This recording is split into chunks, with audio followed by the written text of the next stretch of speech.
प्रेमी प्रेमिका को जाल में फंसा कर बनाता रहा शारीरिक संबंध। 10 माह की बच्ची गोद में छोटी बच्ची को लेकर परिजनों साथ प्रेमिका पहुंची पुलिस पास।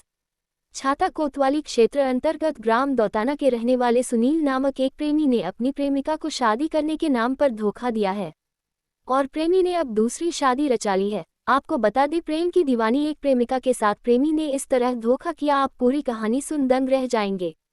प्रेम की दीवानी एक किशोरी जो अलीगढ़ खैर तहसील रहने वाली है, वह अपने प्रेमी के प्रेम जाल में फंस गई।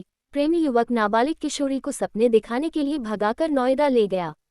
वहां युवक प्राइवेट कंपनी में नौकरी करने लगा। वह कई वर्षों तक वहीं रहा और युवती के साथ शारीरिक संबंध बनाए, खूब जायदादी की। उसके बाद प्रेमिका ने एक बच्ची को जन्म दिया।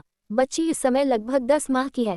वहीं प्रेमी अपनी प्रेमिका को छोड़ नोएडा से अपने घर वापस दौताना छाता पिता बीमार पड़ा है कहकर आ गया और उसने अपनी दूसरी शादी 2 दिसंबर को किसी अन्य लड़की के साथ कर ली।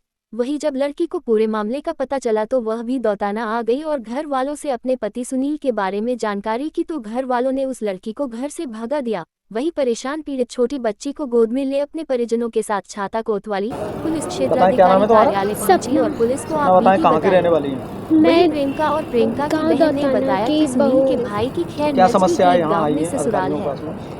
सुनील मेरे भाई के साथ ससुराल आना जान मुझसे एक लड़के ने प्रेम विवाह किया था और वह मतलब शादी मंदिर में सिर्फ ऐसे ही मंगलसूत्र डाला, मांग भरी थी। उसके बाद शारीरिक संबंध बनाए और हमारी लड़की हुई। उसके बाद से ही वो परंतु अब मतलब 6-7 सालों से मेरे साथ रह रही है। दूसरी शादी रचा ली है और अब मुझसे उन्होंने बिना बताए दूसरी शादी कर ली है। मैं अब इस छोटी बच्ची को तो तुम कहाँ की रहने वाली थी? तुम्हारा मायका कहाँ था? मुझे न्याय मिलना चाहिए। खैर लोहागढ़। तो दौताना का लड़का था, क्या नाम है उसका? सुनील। तो प्रेम विवाह किया था? हाँ, मुझे घर से लेके भाग गए थे 6-7 साल पहले। तो कैसे हुआ था प्रेम संबंध? मेरी बहन के ससुराल थे तो जैसे रिश्ता वगैरह तय हुआ था बहन का, तभी से फ़ोन पे कांटेक्ट होता था। कई बार मिलने भी आए थे और फिर उसके कुछ टाइम बाद ही मुझे लेके घर से भाग गए थे। फिर ऐसे ही शादी नॉर्मल तरीके से सिर्फ मांग भरी और मंगलसूत्र पहना, 1-2 फ़ोटो खींचे, लेकिन वो फ़ोटो भी बाद में फ़ोन में से डिलीट कर दिए। बारात नहीं गई थी आपके यहाँ? नहीं, लेकर भागे थे ऐसे ही, मतलब सिर्फ मांग भर दी कि शादी हो गई और अपने साथ रखने लगे। 6-7 साल से मैं साथ रह रही थी, फिर अपने घर भी लेके गए। कहाँ रह रही थी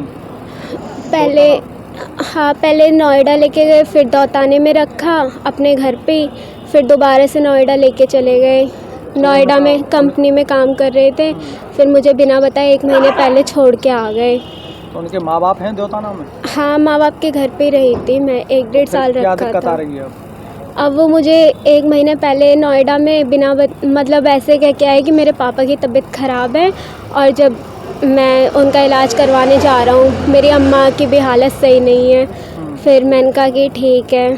तो जब मैंने साथ आने के लिए कहा, मैंने कहा मैं भी चल रही हूँ, तो कहने लगे तू रुक, मैं तुझे थोड़े दिनों में ले जाऊँगा।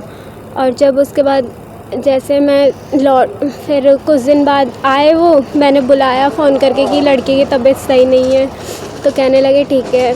दवाई दिलवा के 1 रात रुक के फिर मैंने कहा कि मैं भी साथ चलूँगी, तो कहने लगे कि मेरे पापा की तारीख है, मेरे पापा जेल में बंद है, दारू के केस में पकड़े गए हैं और जेल में बंद है। मैं जा रहा हूँ, मुझे वहाँ तारीख पे जाना है, 9 बजे तक पहुँचना है। मेरी लड़की की तबीयत ज़्यादा ख़राब थी तो मैं दवाई के चक्कर में रुक गई थी। फिर कहने लगे 2 दिन बाद आके तुझे ले जाऊँगा।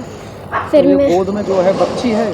लड़की है मेरी, 10 महीने की है। 10 महीने की है। जानवी नाम है। तो उनके माता पिता को बताया? क्या कहा माता पिताओं ने? कुछ नहीं, मैं 29 तारीख को बिना बताए मतलब ऐसे अचानक से घर पे पहुंच गई। तो वहाँ जाके मुझे पता चला कि घर में शादी है, लड़का गायब था। घर वालों ने मैं घर में घुसने की कोशिश की, लेकिन घर वालों ने गाली गलौज करी और गेट वेट बंद कर लिया, घुसने नहीं दिया।